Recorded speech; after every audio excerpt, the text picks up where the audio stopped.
किसने कह दिया कि आप गरीब हैं? आप गरीब नहीं हैं। आपकी स्थिति आज गरीबी दिखती है, कल आप बहुत अमीर थे, और जो आज अमीर दिख रहा है वो कदाचित कल बहुत बड़ा कंगाल था। ये समय का चक्र है, कर्मों का गति है। आज आपने चावल उपजाया तो आपका बखारी भरा रहेगा। आपने चावल की पैदावारी नहीं की, धान लगाया नहीं, तो कहाँ से होगा चावल? यही है, किसी के पास किया हुआ है तो वो अमीर होगा, और आपने अपना गंवाया है तो आप गरीब होंगे। आपके कर्म आपको अच्छा बुरा, अमीर गरीब, दुख सुख यही देता है, आपका कर्म ही देता है। आप बहुत जन्म में रानी रहे होंगे, राजा रहे होंगे, आपने गलत काम किया है इसलिए आप दरिद्र हैं। कोई अच्छा किया है इसलिए वो अमीर है। किसी भी अमीर व्यक्ति के बारे में अच्छा सोचो, क्योंकि उसने कुछ अच्छा किया है। आज अगर वो बुरा कर रहा है तो उसके लिए दया का भाव भी रखो, क्योंकि उसका बुरा होगा तो उससे आप सुखी नहीं हो सकते। आपका व्यवहार अंदर से सबके लिए करुणामय होना चाहिए। ना तो आप अपने आप को लानत दो कि आप बहुत गरीब हैं और अमुक व्यक्ति बहुत अमीर है। नहीं, आप पहले बहुत अमीर थे, आपको भान नहीं है। आप अनुभव करिए, आपको समझ में आ जाएगी। आज से कुछ समय पहले धीरू भाई अंबानी के बारे में कोई नहीं जानता था। एकाएक बहुत बड़े बन गए, वो पैसा वाले बन गए। ऐसे ही बहुत सारे लोग आएंगे, और बहुत सारे जो बड़े बड़े पैसे वाले थे वो धूल में मिट जाएंगे। कह रहा है आसमां ये समा भी कुछ नहीं, रो रही हैं शबनम में ये नज़ारे कुछ नहीं। जिनके महलों में जलते थे हजारों तरह के फानूस, जिनके महलों में जलते थे हजारों तरह के फानूस, झाड़ उनके कब्र पे है अब हूँ नहा कुछ भी नहीं। बहुत बड़े बड़े लोग इस संसार में आए और उनके वारिस का अता पता नहीं है। आपके गांव में आप रिसर्च करो, 50 साल पहले तक जो व्यक्ति सरकार कहलाते थे, आज उनकी सरकार पना खत्म हो गई। उनके बच्चे अब सरकार नहीं कहलाते।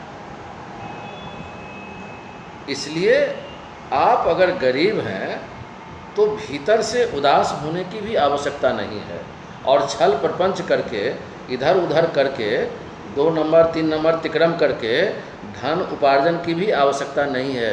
क्योंकि वो धन जो आप गलत तरीके से उपार्जन करेंगे आपके लिए तो दुखदाई होगा ही, आपके अगले जनरेशन को वो पतित बनाकर इतना उपहास करवाएगा कि आप और हम कल्पना नहीं कर सकते हैं। सत्य की राह पर चलकर, धर्म की राह पर चलकर अपने प्रयास से जो व्यक्ति उपार्जन करता है वही आपके जीवन में और आपके जीवन के बाद भी यश प्रदान करता है। इसलिए अपने कर्म को आप देखिए, आपके सारे कर्म इतने अच्छे हों कि जीवन में जीते जी आप स्वर्ग की अनुभूति कर सकते हैं। मरने के बाद की गारंटी वाले लोगों के चक्कर में मत पड़िए, ये आपको धोखा दे रहे हैं। मरने के बाद उसको पता नहीं है तो कैसे आपको वो उल्लू बना रहा है। अपना गेटअप चेंज करके सिर्फ वो आपको अपने तरफ आकर्षित कर रहा है, आपको बेवकूफ़ बना रहा है। उसको नहीं पता कि जन्नत कहाँ है, जन्नत कैसे मिलता है, उसको नहीं पता है। इस बात को आप ध्यान से समझ लीजिए। वो आपको बेवकूफ़ बना रहा है, उसकी नज़र आपके पैसों पर है। वो आपके माध्यम से बकरा खाना चाहता है, वो आपके माध्यम से शराब पीना चाहता है, वो आपसे पैसा ऐंठना चाहता है, आपसे गलत काम एक सिस्टम के माध्यम से करवा रहा है। बहुत बड़ी सिस्टम लगी हुई है, धर्म का सिस्टम। ऐसा करोगे तो ऐसा होगा, सब बकवास है। कर्म से बड़ा धर्म कुछ नहीं है। और एक सत्य ये भी जान लीजिए कि यहाँ का मतलब इस संसार का जितना भी चीज़ आपने उपार्जित किया सबको छोड़कर, I repeat, everything will be left behind and nothing you can take away, nothing you can take with yourself। परा रहेगा माल खजाना, छोड़ त्रिया सुख जाना है। ये इसमें कहीं कोई आध्यात्मिक और ज्ञान वाली बात ही नहीं है, सब देखता है। मरते ही आपको मेन रूम से बाहर उसारे पर ले करके पहले रख देगा, पहला झटका में। आप देखिए मर करके, प्रैक्टिस करिए, और दूसरा झटका में सीधे आउट। उसके बाद कोई आपके तरफ पीछे मुड़ के नहीं देखेगा। भूत भूत पकड़ लेगा, भूत। कोई आपका अपना नहीं है, सब यहाँ का झूठी माया है। ये गलत बातें नहीं है, झूठी माया है, सब झूठा प्यार है। माया का मतलब प्यार। यहाँ पर प्यार की बात करेंगे, दिखावा। जो आपको बड़ा साहब बोल रहा है, बड़ा हैंकड़ी दे रहे हैं, सब वो सब दिखावा है। कदाचित वही व्यक्ति आपका इज्जत करेगा जो अभी भी इज्जत करता है, क्योंकि उसका स्वभाव दूसरों को आदर करने का है। वह भीतर से प्रशांत आत्मा है, क्योंकि वो जानता है कि वो बहुत अमीर व्यक्ति है, उसके अंदर आत्मबल है, उसे किसी चीज़ की लालसा नहीं है, वह जीवन के उद्देश्य को समझ चुका है। ऐसे व्यक्ति ही आपको, आप जब कंगाल थे तब भी आपके वो साथ था, आज भी रहेगा, और जब आप नहीं रहेंगे तब भी आपके लिए, आपके प्रति उसके मन में श्रद्धा रहेगी ही। यही सत्य है।